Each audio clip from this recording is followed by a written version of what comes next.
میں پنجاب کے لوگوں کو، پنجاب کے ووٹرز کو، اور خاص طور پہ جو پنجاب کی یوتھ نکلی ہے، نوجوان نکلے ہیں، اور اس کے بعد جو خواتین نکلی ہیں اور جس تعداد پہ نکلی ہیں اس بائی الیکشن میں ووٹ ڈالنے کے لیے، میں آج آپ کا شکریہ ادا بھی کرتا ہوں، آپ کو خراج تحسین بھی پیش کرتا ہوں۔ میرے پاکستانیوں، یہ ایک میرے ملک کے لیے ایک بہت ہی خوشائن وقت ہے۔ میں کیوں سمجھتا ہوں کہ یہ پاکستان کی تاریخ میں ایک ایسا وقت آیا ہے جو ہم سب کو اللہ کا شکر ادا کرنا چاہیے۔ وہ کیوں؟ کہ دیکھیں، ایک قوم کے اندر جب شعور آ جاتا ہے، جب وہ بیدار ہو جاتی ہے، جب اس کو سب سے بڑی بات کہ اپنے نظریے کی سمجھ آ جاتی ہے کہ کیوں بنی تھی یہ قوم، تو اس سے زیادہ ہم اللہ کا شکر ادا نہیں کر سکتے۔ میں نے یہ سارے کیمپین کے اندر اپنی قوم کو ایک ہی چیز بتائی کہ پاکستان کا مطلب کیا، لا الہ الا اللہ، اور تیرا میرا رشتہ کیا، لا الہ الا اللہ۔ دیکھیں، یہ ہے نظریہ پاکستان۔ لا الہ الا اللہ محمد رسول اللہ ایک فلسفے کا نام ہے۔ ہم اس کو جس دن ہم سمجھ گئے، ہم اپنا نظریہ سمجھ جائیں گے، اور جب ہم اپنا نظریہ سمجھ گئے تو یہ قوم ایک عظیم قوم بن جائے گی۔ کبھی بھی قوم نظریے کے بغیر نہیں بنتی۔ ایک قوم جس کا نظریہ ہی نہیں ہے، وہ قوم ہی نہیں بن سکتی، وہ ہجوم ہوتا ہے عوام کا۔ تو میں آج خوش ہوں؟ دیکھیں، جب ایک بیرونی سازش کے تحت ہمارے اوپر یہ امپورٹڈ حکومت مسلط کی گئی، تو سب سے بڑی بات یہ کہ عوام نے یہ پوچھنا شروع کیا کہ کیا اگر ہم نے انگریز کی غلامی سے نکل کے، پھر قائد اعظم نے جد و جہد کر کے ہندوز کی غلامی سے نکال کے پاکستان بنایا تھا، تو ہم کسی اور کی غلامی کے لیے تیار نہیں ہیں۔ اور جس طرح ایک بیرونی سازش جو ہمارے اس کے تحت ہمارے اوپر یہ لوگ مسلط کیے گئے، میں نے اپنی قوم کے اندر وہ شعور اور بیداری دیکھی جو میں ابھی تک نہیں دیکھی تھی۔ اور میں اس لیے خوش ہوں کہ اب ہم اللہ کے فضل سے ایک قوم بننے جا رہے ہیں۔ اور جب ایک قوم بن جاتی ہے نا، میرے پاکستانیوں سن لیں ذرا، جب ہم قوم بن جائیں گے اور بننے کی طرف جا رہے ہیں، تو یہ جو مسئلے ہیں نا ہمارے قرضے کے، ہمارے مسئلے ہیں کہ جی ہمارے پاس پیسہ نہیں ہے ملک چلانے کے لیے، یہ جتنے بھی ہمارے مسئلے ہیں، یہ سارے حل ہونا شروع ہو جائیں گے۔ آپ یہ سوچیں کہ اس ملک کی کتنی بدقسمتی ہے کہ جو لوگ اس ملک کے ایلیٹ ہیں، اشرافیہ ہیں، کتنے لوگ ہیں جو پیسے والے، جنہوں نے باہر فلیٹ نہیں لیے ہوئے، لندن میں فلیٹ لیے ہوئے ہیں، ملک سے باہر پیسہ رکھا ہوا ہے۔ یہ کیوں رکھا ہوا ہے؟ یہ اس لیے رکھا ہوا ہے کہ بلیو ہی نہیں کرتے پاکستان میں۔ آپ نے کبھی سنا ہے کہ برطانیہ یا فرانس یا یورپ یا وہ اپنے پیسے ملک سے باہر رکھیں، اپنے بچوں کو باہر کا شہری بنا دیں؟ کبھی آپ نے سنا ہے؟ تو ایک طرف ہم جو لیڈرشپ ہے وہ کہتی ہے کہ ہم پاکستان کے لیے مرنے کے لیے تیار ہیں، اور پیسے ہم نے اپنے باہر رکھے ہوتے ہیں، جائیدادیں ہماری باہر ہیں، ہم عیدیں باہر گزار رہے ہیں، اپنی چھٹیاں، علاج، سب کچھ باہر کر رہے ہیں، شاپنگ باہر ہے۔ دیکھیں، ایسے قوم نہیں بن سکتی۔ میں پہلی دفعہ یہ قوم کے اندر جو بیداری دیکھ رہا ہوں، میں میں نے اللہ کا خاص رات کو شکر ادا کیا کہ ایک وہ قوم جو اتنی قربانیوں سے بنی تھی، قائد اعظم کی اگر آپ ان کی تاریخ پڑھ لیں تو جس طرح کی وہ ان کی جو صحت تھی، اور جس طرح انہوں نے ایک اپنی صحت کو نظر انداز کر کے بیماری کا بھی نہیں پتہ چلوانے دیا ڈاکٹرز کو، تاکہ مخالفین کو نہ پتہ چل جائے، وہ پاکستان بننے سے روک دیں۔ اس طرح کی قربانیوں سے ملک بنا تھا۔ اور جو ہم بڑے ہو رہے تھے، سارے ایسٹ پنجاب سے جو لوگ آئے تھے، اور میری اپنی فیملی وہاں سے جب پارٹیشن کے اوپر آزادی پہ یہاں پاکستان آئے تھے، شاید ہی کوئی خاندان تھا جنہوں نے وہ قتل عام نہیں دیکھی۔ تو اس لیے جدھر آج ہم کھڑے ہیں، ہمیں ساری قوم کو فخر کرنا چاہیے کہ جس طرح لوگ نکلے اور جس طرح پھر سے خواتین نکلی، یعنی گھروں میں انقلاب آیا، اور جو ہمارا نوجوان نکلا، یہ ایک نیا پاکستان ہے، نیا پاکستان جو میں بڑی دیر سے اللہ سے دعا مانگتا تھا کہ وہ پاکستان بنے جو ہمارے جو میرے ماں باپ تھے، ان کی ساری جنریشن، وہ سارے بیچارے مایوس ہوتے گئے جب دیکھا کہ اس نظریے سے ہم پیچھے ہٹتے گئے۔ اب میں جو ملک کے حالات کے اوپر بات کرنا چاہتا ہوں، دیکھیں ہماری جب حکومت تھی تو ایک سیاسی بحران پیدا کیا گیا، مصنوعی سیاسی بحران۔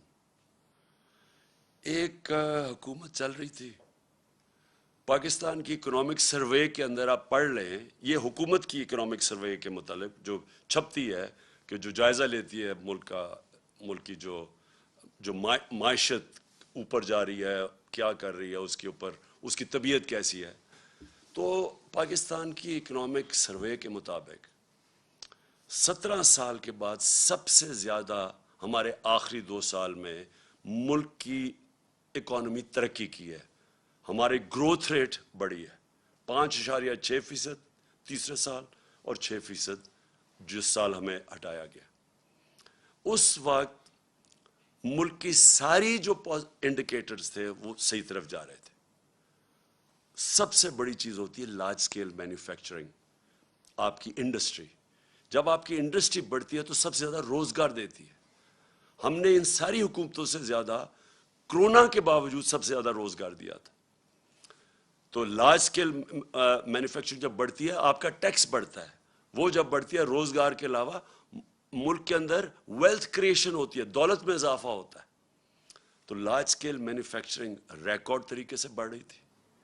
زراعت، جس کے اوپر ہماری 60% آبادی اپنی زراعت کے اوپر ڈپینڈ کرتی ہے، زراعت کے اندر 4 فصلوں کے اندر ریکارڈ 2 سال ریکارڈ پرفارمنسز تھی۔ کسانوں کے پاس وہ پیسہ گیا جو اتنی سالوں کے بعد کبھی ایسا پیسہ نہیں ٹرانسفر ہوا تھا کسانوں کے پاس۔ جو گنے کی بیچارہ کسان جو پہلے باہر شوگر ملز کے انتظار کرتا تھا، اس کو پیسے بھی نہیں ملتے تھے، کٹوتی ہوتی تھی، اور وہ اس کے بعد کچھ جب کم اگر 180 ریٹ ہے تو اس بیچارے کو 120 ملتا تھا، اور پھر وہ 1 سال کے بعد سب کچھ ہم نے ختم کیا، قانون بنائے اور ان کو پیسہ دلوایا، سب سے زیادہ پیسہ دلوایا، پیسہ گیا دیہاتوں کی طرف۔ اس کے بعد وہاں خوشحالی آئی، ریکارڈ موٹر سائیکل سیلز ہوئی، اس کا مطلب وہاں پیسہ گیا۔ تو زراعت بھی صحیح راستے پہ تھی، ہماری انڈسٹری بھی صحیح راستے پہ بڑھ رہی تھی، ٹیکسٹائل کے اندر سارے ریکارڈ ٹوٹ گئے۔ فیصل آباد کے اندر مزدور نہیں ملتے تھے ٹیکسٹائل کے لیے، انڈسٹری کے لیے۔ تو اس دور کے اندر جب ہماری ایکسپورٹس بھی ریکارڈ ہو گئیں، ہماری ریمیٹنسز بھی ریکارڈ ہو گئیں، یعنی سب پاکستان کی تاریخ میں سب سے زیادہ ملک میں ڈالرز آ رہے تھے۔ اور اس وقت جب آئی ٹی، دیکھیں فیوچر اس ملک کا ٹیکنالوجی میں، آئی ٹی میں، ہم نے جو ان کو آئی ٹی کی انڈسٹری کی مدد کی، 2 سالوں میں 75% ہماری ایکسپورٹس بڑھی اور ہم صحیح راستے پہ نکل گئے تھے۔ تو اس دور میں جب ایک ملک صحیح طرف چلا گیا تھا، اور آئی ایم ایف، یہ یاد رکھیں، آج کہتے ہیں جی ہم آئی ایم ایف کے مجبور ہیں، ہم 2.5 سال آئی ایم ایف کے ساتھ تھے، ہم بھی مجبور تھے آئی ایم ایف کے پروگرام میں ہوتے ہوئے۔ اور اب انہوں نے کہا نا جی عالمی مہنگائی ہوئی، عالمی مہنگائی تو پچھلی گرمیوں سے شروع ہو گئی تھی، ہم جب کہتے تھے عالمی مہنگائی ہے تو یہ کہتے تھے مہنگائی مارچ کریں گے۔ تو جب ساری چیزیں پازیٹیو جا رہی تھیں، اور اس کے باوجود کہ ہم آئی ایم ایف میں بھی تھے، اس کے باوجود جب ہم وہ پاکستان کو فلاحی ریاست کی طرف لے کے جا رہے تھے جو پاکستان کا نظریہ تھا، اسلامی فلاحی ریاست، ہم نے پہلی دفعہ ہیلتھ کارڈ، کبھی سنا ہے کہ کسی بھی مڈل انکم گروپ، غریب کو تو چھوڑے، جو اپنے سارے خاندانوں کو ایک ہیلتھ انشورنس دے رہا ہے 10 لاکھ روپے کی، کہیں بھی جا کے اپنا علاج کروا سکے۔ احساس پروگرام ہمارا انٹرنیشنلی اکنالج ہوا، جو غربت کم کرنے کے لیے پروگرام تھا۔ انٹرنیشنل ایکنالج کیسے ہوا کہ اسٹینفورڈ یونیورسٹی کی ریسرچ، انہوں نے ریسرچ کر کے فیصلہ کیا کہ پاکستان کو احساس پروگرام فلاحی ریاست کی طرف لے کے جا رہا تھا، کامیاب پاکستان تھا، سستے قرضے نچلے 20 لاکھ خاندانوں کو دے رہے تھے تاکہ ہنر اب سیکھ سکیں، تاکہ وہ دکانیں کھول سکیں، کسان پیسہ لگا سکیں، سود کے بغیر قرضے دے رہے تھے گھر بنانے کے لیے، پھر پوری ایک ہاؤسنگ کا ہمارا پورا انسینٹیوائز کر رہے تھے، بینک پیسے دیں، کم سود کے اوپر لوگ گھر بنائیں، جتنا کرائے دیتے تھے اسی کرائے کے اوپر قسطیں پے کر کے اپنا گھر بنا لیں. یہ ساری چیزیں چل رہی تھیں. اس وقت سازش کر کے ہماری حکومت گرائی گئی، اور جب ہماری حکومت جب گرانے جا رہے تھے تو میں نے اور شوکت ترین نے پوری کوشش کی آگاہ کرنے کے لیے کہ یہ جو آج حالات ہیں انٹرنیشنل، جدھر ایک عالمی مہنگائی آئی ہوئی ہے جس کو کہتے ہیں کموڈٹی سپر سائیکل، اور اس کے علاوہ جو اس ملک کے اندر، جو ہمارے ملک کے اندر جو حالات ہیں اس وقت، اگر یہ گورنمنٹ گرائی گئی تو جب سیاسی اگر بحران آیا تو معیشت نہیں سنبھالی جائے گی. ہم نے یہ آگاہ کیا، وہ لوگ جو روک سکتے تھے اس کو، کہ معیشت نہیں سنبھالی جائے گی. اور خاص طور پہ ان لوگوں سے آپ ذرا ان کا ٹریک ریکارڈ دیکھیں، یہ کب انہوں نے ہماری ملک کی معیشت ٹھیک کی ہے. اور سب سے بڑی انڈیکیشن ہوتا ہے جب آپ ایک ملک کی معیشت کو ٹھیک کرتے ہیں تو آپ کی ایکسپورٹس بڑھتی ہیں، جس سے ڈالرز ملک میں آتے ہیں، جس سے ویلتھ کریشن ہوتی ہے. ان کے پچھلے 5 سال تو ایکسپورٹس بڑھی نہیں، جو یہ نون لیگ کے 5 سال تھے. ان کے جو دوسرے دور میں جو 97 سے 99 تک تھا، تب بھی کوئی ان کی ایکسپورٹس کے اندر اضافہ نہیں تھا. دونوں دفعہ انہوں نے اتنے بڑے بیرونی خسارے چھوڑ کے گئے. تو ان سے تو بڑھنی نہیں تھی، اور ہمیں پتہ تھا کہ کیوں آنا چاہتے ہیں، اور وہ واضح ہو گیا. آتے ساتھ ہی انہوں نے اپنے کرپشن کے کیسز معاف کروانے کی کوشش کی. وہ اسمبلی سے بل پاس کروا دیا ہے، جو انشاءاللہ میں کل سپریم کورٹ میں چیلنج کر رہا ہوں کہ 1100 ارب روپے کے، جب آپ اس کو ایگزامن کریں، 1100 ارب روپے کا جو پیسہ اس ملک کا چوری ہوا ہے، جو یہ لوگ جو اسمبلی میں بیٹھے ہوئے ہیں ان کا معاف ہونے جا رہا ہے. اور اس لیے وہ آئے تھے، کیسز اپنے ختم کروا رہے ہیں. ایف آئی اے کا کیس جو شہباز شریف کے اوپر اوپن اینڈ شٹ کیس، اس کے اور اس کے بیٹے کے اوپر 16 ارب روپے وہ معاف کروانے جا رہے تھے. تو یہ ہونا ہی تھا جو ہوا ہے. اور آج ہم کدھر کھڑے ہیں؟ آج بلومبرگ جو اب ایک انٹرنیشنل ادارہ ہے، سب اکانومسٹ جانتے ہیں، اس انٹرنیشنل ادارے کے مطابق آج پاکستان 4تھے نمبر پہ ہے وہ ملک جو ڈیفالٹ کرنے جا رہا ہے. ڈیفالٹ کا مطلب کہ ہمارے پاس ہم بینکرپٹ ہونے جا رہے ہیں، ملک کا دیوالیہ نکلنے جا رہا ہے. جس طرح سری لنکا جو نمبر 1 پہ ہے، جس طرح سری لنکا کا حال ہے، اب ہم 4تھے نمبر پہ آ گئے. اور موڈیز نے پاکستان کی نیگیٹو ریٹنگ کر دی ہے. موڈیز ہے جو ادارہ فیصلے کرتا ہے کہ ملک کے قرضے دینے کی اس کی کیا قابلیت ہے، قرضے واپس کرنے کی کیا قابلیت ہے. ہم جب تھے انہوں نے نیگیٹو سے اس کو پازیٹیو کیا تھا، آج وہ پھر نیگیٹو پہ چلی گئی ہے. اس کا مطلب کہ ہمیں قرضے بھی ملیں گے تو بہت مہنگے قرضے ملیں گے. اور وہ بھی ہمارے جو بانڈز ہیں ان کی اب قیمت دیکھیں کدھر سے کدھر گئی ہے. یعنی کس قیمت کے اوپر پاکستان کو اب قرضہ ملے گا. مجھے جو سب سے زیادہ خطرہ ہے وہ وابڈا کا ہے. وابڈا خود قرضے لیتی تھی باہر یہ ڈیمز بنانے کے لیے، آج اس کی ریٹنگ نیچے گر گئی ہے. اس کا مطلب وابڈا کو باہر سے قرضے نہیں ملیں گے، اور یہ جو اتنی 50 سال کے بعد ڈیمز بنانے جا رہے تھے. تو آج یہ جو سارا معاشی بحران ہے، اس کی وجہ تھی یہ سیاسی بحران جو ان کی سازش کی وجہ سے آیا تھا. اور مجھے کوئی چیز نہیں نظر آ رہی کہ اب یہ اس کو کیسے روک سکتے ہیں.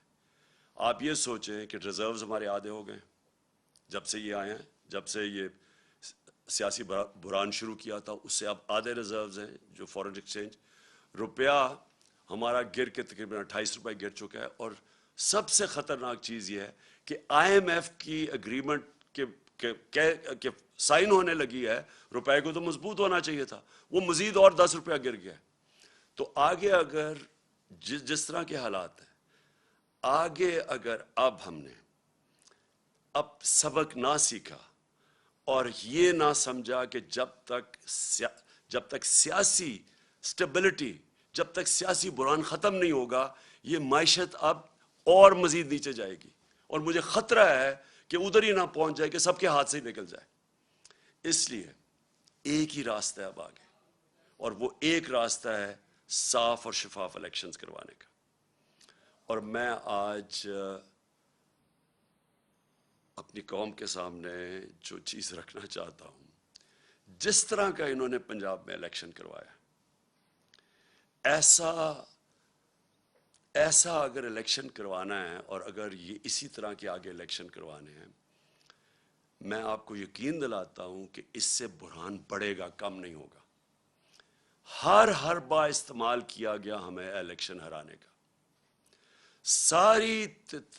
جتنی پنجاب کی حکومت کے پاس جتنے بھی طریقے تھے ہمیں الیکشن ہرانے کے، انہوں نے سارے استعمال کیے۔ سپریم کورٹ کی ججمنٹ تھی کہ کسی قسم کا، جب انہوں نے ایک غیر آئینی طور پہ انہوں نے اجازت دی حمزہ شریف کو چیف منسٹر بننے کی، تو سپریم کورٹ نے ساتھ کہا کہ کسی قسم کی مداخلت نہیں ہوگی اسٹیٹ مشینری کی الیکشن پہ۔ انہوں نے ہر قسم کی مداخلت کی، ایک تو اسٹیٹ مشینری پوری استعمال کی، ایف آئی آرز کاٹی، پولیس کے ذریعے ڈرایا دھمکایا گیا، ہر جگہ سے ہمارے پاس کمپلینٹس آئے کہ جو پولیس نے حرکتیں کی۔ کئی جگہ تھے ایسے پولیس آفیسرز، تو وہ میں آج داد دوں گا، وہ اس کے باوجود کہ ان کے اوپر پریشر ڈالا گیا کہ مدد کریں ان کو جتانے کی نون لیگ کو، اس کے باوجود انہوں نے ریزسٹ کیا، ان کو میں سلام کرتا ہوں۔ لیکن میرے ایک وہ یاد ہے مجھے، جس پولیس آفیسر نے صرف یہی نہیں کہ انہوں نے مداخلت کی، وہ بلکہ نون لیگ کے جالے بن کے انہوں نے ہمارے خلاف ایکٹیویٹی کی، ہمیں ایک یاد ہے۔ سپریم کورٹ کی یہ وائلیشن تھی، کنٹیمپٹ تھا سپریم کورٹ نے جو ان کو کہا تھا کہ انہوں نے کسی قسم کی، کیونکہ یہ عارضی چیف منسٹر، یہ کیئر ٹیکر ٹائپ تھا، اس کا کام ہی نہیں تھا حمزہ شریف کا کہ جس طرح استعمال کرتا پولیس کو۔ لیکن مجھے جو سب سے زیادہ جو افسوس ہے وہ یہ چیف الیکشن کمشنر کے اوپر ہے۔ چیف الیکشن کمشنر نے جو بددیانت داری کی ہے، ایک تو اہلیت بھی اس کے اندر نہیں ہے، 40 لاکھ لوگوں کو انہوں نے ان کو پتہ چلا کہ جی وہ کوئی کمپیوٹر مسٹیک ہوئی اور مر گئے۔ کہیں دنیا کے اندر اور اگر یہ ہوتا 40 لاکھ ووٹر مر جاتے، اس کو ریزائن کرنا پڑتا۔ لیکن اس کے علاوہ اس نے پوری طرح شرکت کی نون لیگ کو جتانے کے لیے۔ ہم 8 ہمارے پاس کیسز ہیں، 8 کیسز ہیں جو ہم الیکشن کمیشن کے پاس گئے، اور وہ جائز کیسز لے کے اس کے پاس گئے، اس نے ریجیکٹ کر دیے۔ ہم پھر عدالت میں گئے، اور 8 دفعہ عدالت نے ہمارے ساتھ کھڑے ہو کے ان کو اوور رول کیا، الیکشن کمیشن کو، جس کا مطلب کہ الیکشن کمیشن نے جان کے ہمارے خلاف ججمنٹ دی تھی۔ اس الیکشن کمشنر کے اوپر ہمیں کوئی اعتماد نہیں ہے۔ انہوں نے الیکشن کروایا سینٹ کا، سپریم کورٹ نے اجازت دی کہ آپ سینٹ کے ووٹ کو ویریفائی کریں۔ اس الیکشن کمیشن کو اور ساری پولیٹیکل پارٹیز کو پتہ ہے کہ 30 سال سے سینٹ کے سیکرٹ بیلٹ کے اوپر پیسہ چلتا ہے۔ میں نے پوری کوشش کی، ہم ہی سپریم کورٹ کے پاس گئے، اور سپریم کورٹ نے اس کو روکنے کے لیے اجازت دی کہ ہاں آپ ووٹ کو ویریفائی کر سکتے ہیں۔ اس الیکشن کمیشن نے اس کو اوور رول کیا، اور اس کے بعد جو الیکشن ہوا، جو پچھلے سینٹ الیکشن میں پیسہ چلا ہے، پاکستان کی تاریخ میں اتنا پیسہ نہیں چلا۔ یوسف رضا گیلانی کا بھائی بیٹا پکڑا گیا پیسے دیتے ہوئے، اسی الیکشن کمیشن نے اس کو انویسٹیگیٹ کیا۔ 1.25 سال ہو گیا، کوئی ایکشن نہیں لیا اس نے۔ یعنی کسی اور دنیا کے اندر ایک الیکشن کمشنر جس کا کام ہے، اس کا مینڈیٹ ہے فری اینڈ فیئر الیکشن، وہ جب دیکھتا ہے پکڑا گیا کوئی الیکشن کی چوری کرتے ہوئے، پیسے دے کے، رشوت، کوئی ایکشن نہیں لیا، جس کی وجہ سے کھلے عام تصویریں آئی ہیں کہ الیکشن کے اندر پیسہ چل رہا تھا، خریدے جا رہے تھے ووٹ، خانے وال کے اندر تصویریں آئی ہیں، پیسے دے رہے ہیں، ابھی اس الیکشن کے اندر کھلے پیسے دے رہے ہیں۔ یہ وائلیشن ہے، یہ الیکشن، یہ ساری جو الیکشن کمیشن کے اندر جو قوانین ہے، آپ پیسے دے کے ووٹ نہیں خرید سکتے، رشوت نہیں آپ دے سکتے۔ کسی کو ڈر ہی نہیں تھا، کیونکہ اس نے کبھی روکا کسی کو نہیں، کیونکہ یہ صرف روکتا تھا تحریک انصاف کو، اس کے سارے فیصلے ہمارے خلاف گئے اور یہ ان کو مدد کرتا تھا. اب سندھ کے اندر لوکل گورنمنٹ الیکشن ہوا. کبھی الیکشن کمیشن نے کوشش کیا پتہ چلوانے کے لیے کہ Sindh election local government election میں 15% کینڈیڈیٹس نے ٹکٹ ان اپوز جیت گئی پیپلز پارٹی؟ کبھی پتہ چلوایا؟ ڈسکا کا الیکشن ہوا، وہ تقریباً 400 پولنگ سٹیشن میں صرف 20 پولنگ سٹیشنز کے اوپر آر او نے کہا کہ بے ضابطے ہوئی ہیں.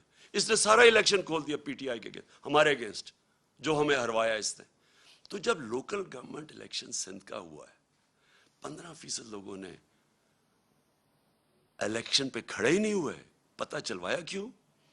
اور جب پتہ چلوائیں گے پیپلز پارٹی حکومت نے پوری پولیس کا استعمال کیا. پتہ چلوائیں کتنوں کے اوپر ایف آئی آرز کاٹی انہوں نے، اور پتہ چلوائیں کہ کیوں سندھ کا الیکشن کمیشن نے، جو ان کا سندھ کا الیکشن کمیشن، کیوں نہیں وہ بولا؟ کیونکہ وہ سندھ گورنمنٹ کا نوکر ہے. وہ دونوں جگہ سے پیسے لے رہا ہے، سندھ گورنمنٹ سے بھی لے رہا ہے، الیکشن کمیشن سے بھی لے رہا ہے. اس کا کورٹ پڑا ہوا ہے، اس کا کیس پڑا ہوا ہے سپریم کورٹ میں، جو سنا ہی نہیں جا رہا. تو کیا وجہ ہے کہ یہ اتنی بڑی الیکشن کے اندر جو اوپنلی دھاندلیاں ہوتی ہیں اس کو فکر ہی نہیں ہے؟ صرف تحریک انصاف ڈسکا کے اوپر وہ کھڑا ہو گیا کہ جی بڑا اس نے کوئی انصاف دینا. یہ اس الیکشن کے اندر اس الیکشن کمیشن نے ہر حربہ استعمال کیا ہمیں ہرانے کا. ہم آج جیتے ہیں تو اس کے باوجود، ہم جیتے ہیں تو اسٹیٹ مشینری جو انہوں نے استعمال کی اس کے باوجود جیتے ہیں. ہم جیتے اس لیے ہیں کہ پاکستان کے ووٹر جس طرح نکلا ہے، جنرل الیکشن میں ایسا ووٹر نہیں نکلا جو کہ اس بائی الیکشن میں نکلا ہے. میں 26 سال سے جلسے کر رہا ہوں. میری تو کوئی الیکٹیبل نہ تھا، نہ میری کوئی فیملی تھی پالیٹکس میں.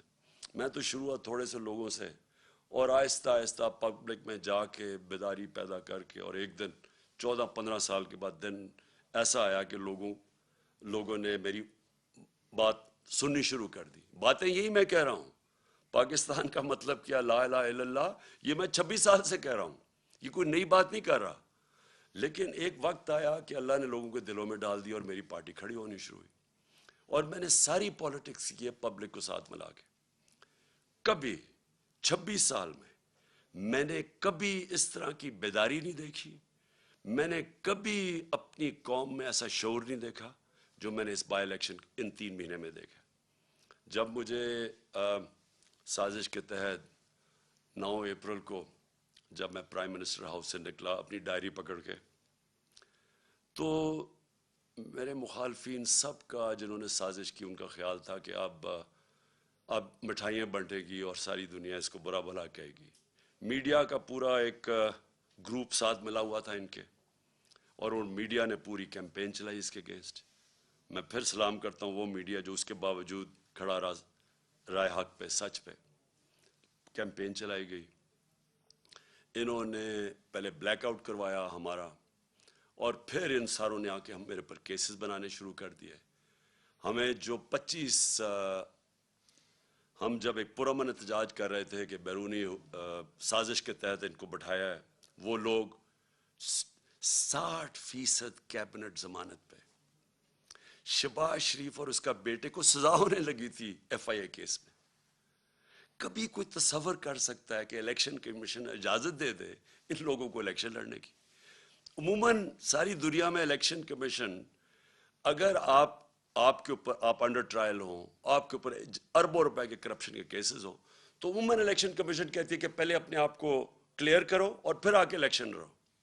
یہاں الیکشن لڑا رہے تھے اپنے آپ کو کلیئر کرنے کے لیے کرپشن سے.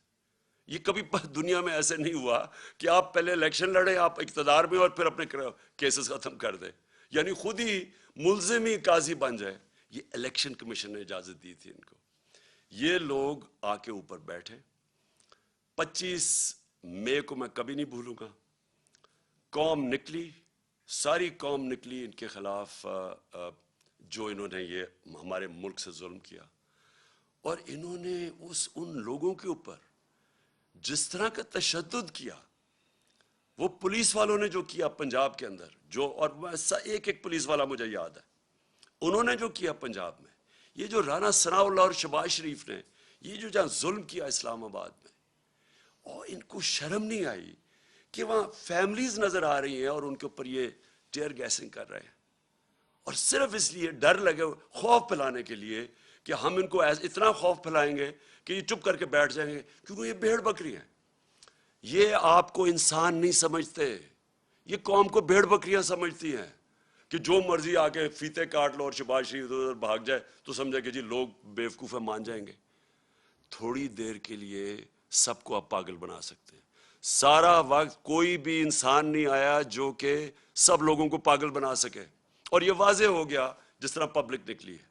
انہوں نے ڈرانے کی کوشش کی، لوگوں نے اپنی جو خوف کا جو بت ہے اس کو توڑ دیا. پبلک نکلا ہی باہر، اور پبلک نے ہر چیز، انہوں نے ووٹس پھینکی ہوئی تھی لوگوں کو. فیملی تو ایک فیملی کا ادھر ووٹ ہے، دوسرا کا وہاں باہر، یعنی جو انہوں نے یہ الیکشن کمیشن نے حرکت کرنی تھی سب کر دی. اس کے باوجود عوام نے ان کو شکست دی. اور میں وہ جو 25 مئی کو جو قوم کھڑی ہوئی ہے اس دن، اور جو انہوں نے برداشت کیا اور اس کے بعد بار بار نکلتی رہی ہے، کبھی اتنے بڑے جلسے نہیں ہوئے. اس سے یہ ثابت ہو گیا جو میں آج شروع کی تھی اپنی تقریر، کہ میں اس لیے آج بڑا خوش ہوں کہ میری قوم آج قوم بننے جا رہی ہے. لوگ جاگ چکے ہیں، شعور آ گیا، بیداری ہے لوگوں کے اندر. اب آپ جو مرضی کر لیں، یہ جو بوتل سے جن نکلا ہے نا شعور کا، اس کو واپس نہیں آپ ڈال سکتے. جو بھی کوشش کرے گا اب کہ پبلک کے مینڈیٹ کو چوری کرے، کوئی بھی سمجھتا ہے کہ بند کمرے میں فیصلہ کر لیں گے ملک کے مستقبل کا، اب یہ کسی غلط فہمی میں نہ رہے. یہ ملک اب، یہ قوم حقیقی آزادی کی طرف چلی گئی ہے. یہ جو ساری کیمپین تھی یہ لوگوں نے اس لیے نہیں کی کہ جی کوئی بائی الیکشن ہو رہا ہے، لوگ اپنی حقیقی آزادی کے لیے نکلے ہوئے تھے. جو میں نے آج جب جذبہ دیکھا ہے 26 سال کی پولیٹکس میں، میں نے کبھی اس قوم میں وہ جذبہ نہیں دیکھا. میں نے ایسے نہیں لوگوں کو نکلتے دیکھا. اور میں اس لیے کہہ رہا ہوں کہ اب 2 ہی راستے رہ گئے. جو بھی اب کوشش کرے گا نا کہ ان کا مینڈیٹ چوری کرنے کے لیے، وہ خود جس طرح یہ انہوں نے شکست ہوئی ہے نون لیگ کو، ان کو شکست ہو جائے گی. ایک راستہ ہے اب قوم کا، اور وہ راستہ ہے صاف اور شفاف الیکشنز. جو اس کے علاوہ میں بار بار کہہ رہا ہوں، اور میں جب مجھے انہوں نے ہٹایا وہاں سے، جب ہٹانے کی کوشش کر رہے تھے، تو میں نے آپ کو پتا کہ میں نے الیکشنز اناؤنس کر دیے تھے، لیکن پھر وہ ہماری عدالتوں نے اس کو اوور ٹرن کر دیا. میں ابھی بھی سمجھتا ہوں کہ ملک کے لیے وہ بہترین فیصلہ تھا. اگر سیاسی انتشار پیدا ہی کر دیا تو بیسٹ طریقہ عوام کو فیصلہ کرنے دیں کون کس کو وہ چاہتے ہیں کہ اس ملک کی قیادت کرے. میں ابھی بھی یہ کہہ رہا ہوں، ایک راستہ ہے اس قوم کا، صاف اور شفاف الیکشن. اور صاف اور شفاف الیکشن اس الیکشن کمیشن کے اندر نیچے کبھی بھی نہیں ہو سکتا. یہ ایک ملک کی جو سب سے بڑی سیاسی جماعت ہے، اس کو کوئی اعتماد ہی اس الیکشن کمیشنر پہ نہیں ہے. بار بار یہ ہمیں ڈسا ہے، بار بار یہ ہمارے خلاف کیا ہے، اور اس نے کھل کے ہمارے اسٹیٹمنٹس دیے ہیں، اور ہمیں پتہ ہے یہ لاہور میں جا کے کن کے قدموں میں بیٹھتا رہتا. میں یہ اس الیکشن کمیشنر کو آج کہوں گا کہ آپ کے پاس راستہ ہے، آپ ریزائن کریں. ایک ہی آپ کے لیے طریقہ ہے. آپ ہو ہی نہیں سکتا کہ جب میچ کھیلنے جا رہے ہیں، 2 ٹیمیں ہیں، ایک ٹیم کہتی ہے مجھے امپائر پہ اعتماد ہی نہیں ہے. کرکٹ میں بھی جب ہم میچ کھیلنے جاتے تھے ہم کہتے تھے ایک امپائر پہ اعتماد نہیں، اس امپائر کو ہٹایا جاتا تھا. ہمیں اعتماد ہی نہیں ہے اس کے اوپر، اور یہ ہمارے اوپر مسلط ہوا ہے. اور دوسری چیز، جج ہے، یہ امپائر الیکشن جج بھی ہے، جج کا کام کر رہے ہیں نا، 2 جو کمپیٹ کر رہے ہیں، جج نے فیصلہ کرنا ہے. ہر عدالت کے اندر اگر آپ ایک جج کو سمجھتے ہیں متنازع ہے، وہ ریکیوز کرتا ہے اپنے آپ کو. تو مہربانی کر کے آپ کو ریزائن کرنا چاہیے. ہمیں کوئی آپ کے اوپر کانفیڈنس نہیں ہے، قوم کو آپ کے اوپر کوئی کانفیڈنس نہیں ہے. آپ ایک بائسڈ آدمی ہیں، اور آپ ایک پارٹی کے ساتھ بالکل جڑے ہوئے ہیں. اور آپ نے جو سندھ کا بھی الیکشن کروایا، اس کا آپ ذرا سندھ کے لوگوں سے پوچھیں، ذرا سروے کروائیں سندھ میں کہ جو لوکل گورنمنٹ کا الیکشن ہوا ہے کیا عوام اس کو تسلیم کرتی ہے. اس لیے میں آخر میں اللہ کا شکر پھر سے کرتا ہوں. اپنے نبی صلی اللہ علیہ وسلم کا ہمارے اوپر نظر ہے، ہم ان کی امت ہیں. میں اپنی عوام کا، خاص طور پہ پھر سے اپنے نوجوانوں کا، اپنی خواتین کا، ان کا سب میں شکر ادا کرتا ہوں، شکریہ ادا کرتا ہوں جس طرح وہ جس تعداد میں نکلے. اور میں اس میڈیا کا بھی شکریہ ادا کرتا ہوں جنہوں نے ہر پریشر کے باوجود انہوں نے ہماری سپورٹ کی، انہوں نے ہماری سپورٹ کیا کی، انہوں نے ہمیں بلیک آؤٹ نہیں کیا، ہمیں موقع دیا اپنا موقف رکھنے کا، اور مجھے پتہ ہے کہ کس طرح کے پریشرز تھے۔ اب پاکستان کو آگے بڑھنا چاہیے، ہمارے سامنے بڑے چیلنجز ہیں جو سازش کے تحت ملک کو ڈی سٹیبلائز کر دیا اور معیشت جو نیچے جا رہی ہے، عوام مہنگائی میں پس گئی ہے۔ آج حالات دیکھیں کہ آج جو پٹرول اور ڈیزل ہے اس کی قیمت دیکھیں کہ انہوں نے 18 روپے پیٹرول کم کیا ہے اور 35 روپے ڈیزل کم کیا، اور پہلے ڈیزل کو 130 روپے بڑھا دیا اور پٹرول کو 100 روپیہ بڑھا دیا۔ انٹرنیشنل مارکیٹ کے اندر آج جب ہم گئے تھے تو تیل بک رہا تھا 103 روپے، 103 ڈالر پہ بک رہا تھا تیل، آج وہ 95 پہ پہنچ گیا ہے۔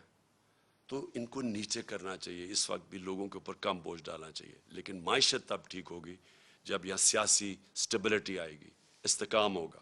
اور اس لیے میں آج ساری اپنی قوم کو اپیل کرتا ہوں کہ ہم سب کو اب ایک ہی طرف دیکھنا چاہیے کہ کیسے ہم اس ملک میں صاف اور شفاف الیکشن کروا کے اس ملک کو اب اٹھا سکتے ہیں، ڈیولپمنٹ کی طرف لے سکتے ہیں۔ میرا جو تجربہ ہوا ہے 3.5 سال میں، ایک دفعہ سیاسی سٹیبلٹی آ جائے ملک میں، سیاسی استحکام آ جائے، یہ ملک کے اندر اتنا بڑا پوٹینشل ہے بڑھنے کا۔ اور سب سے بڑا آخر میں کہہ بھی دوں جو پوٹینشل ہے، دیکھیں ہماری ایکسپورٹس بڑھنے میں ہمارا سب سے مسئلہ کیا ہے کہ ہمارے ڈالر کم ہو جاتے ہیں، ہم بڑھنے لگتے ہیں اکانومی، کیونکہ ہم نے کبھی ایکسپورٹس پہ توجہ نہیں دی، ڈالر کم ہونے شروع ہو جاتے ہیں، ہمیں IMF کے پاس جانا پڑتا ہے۔ لیکن ہمارا اتنا بڑا اثاثہ بیٹھا ہوا ہے باہر، بیرون ملک پاکستانی، یہ ہمارا بہت بڑا اثاثہ ہے۔ ہم جیسے جیسے یہاں سیاسی استحکام آتا جائے گا، سٹیبلٹی آتی جائے گی، یہ لوگ انویسٹ کریں گے پاکستان میں۔ یہ تب تک نہیں انویسٹ کریں گے جب تک یہ ملک کے اندر یہ جو بحران رہے گا سیاسی، یہ ہے ہمارا اثاثہ۔ ان کا پیسہ لانے کے لیے، ڈالرز لانے کے لیے ہمیں پولیٹیکل سٹیبلٹی چاہیے، اس کے لیے ہمیں صاف اور